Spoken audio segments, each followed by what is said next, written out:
سلامونه او احترامات می قبول کړئ دوستانو. یو ډیره عبرتناکه قصه در سره شریکوم. په دې هیله چې ویډیو تر پایه وګورئ. یو هلک او جنۍ واده وکړو. له واده څخه یې څو کاله تیر شول خو اولاد یې پیدا نه شو. د دې لپاره چې له تنهایۍ څخه ځان خلاص کړي یو دانه سپی یې واخیسته او په ډیره مینه یې وساته او غټ یې کړ. وخت تېرېدو 7 کاله وروسته ورته خدای پاک زوی ورکړو. د دوی توجه له سپي څخه کمه شوه چې دې کار سره سپي حسادت او کینه شروع کړه. خو کوم غلط کار یې سرته ونه رساو. یوه ورځ چې ښځه او میړه یې خپل نوی زیږېدلی ماشوم په کوټه کې ویده پرېښودو او دوی د حویلی باغ ته په چکر ووتل. کله چې کور ته واپس راغلل ګوري چې سپی د کور په دهلیز کې ولاړ دی او خوله یې په وینو ککړه ده. د ماشوم پلار د سپي په داسې لیدو سره سخت عصباني شو او بې له سوچ او فکره یې خپله اسلحه راواخیسته او سپی یې وواژه.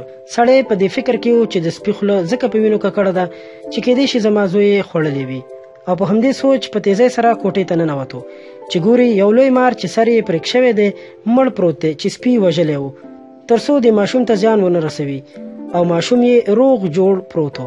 دوستانو د دې کیسې مطلب دا و چې کله هم عاجله او بې سوچه قضاوت مه کوئ. که دا قصه مو خوښه شوې وي نو مهرباني وکړئ زموږ چینل در سره سبسکرایب کړئ چې تاسو ته نور همدغسې په زړه پورې ویډیوګانې جوړې کړو. ډیره مننه.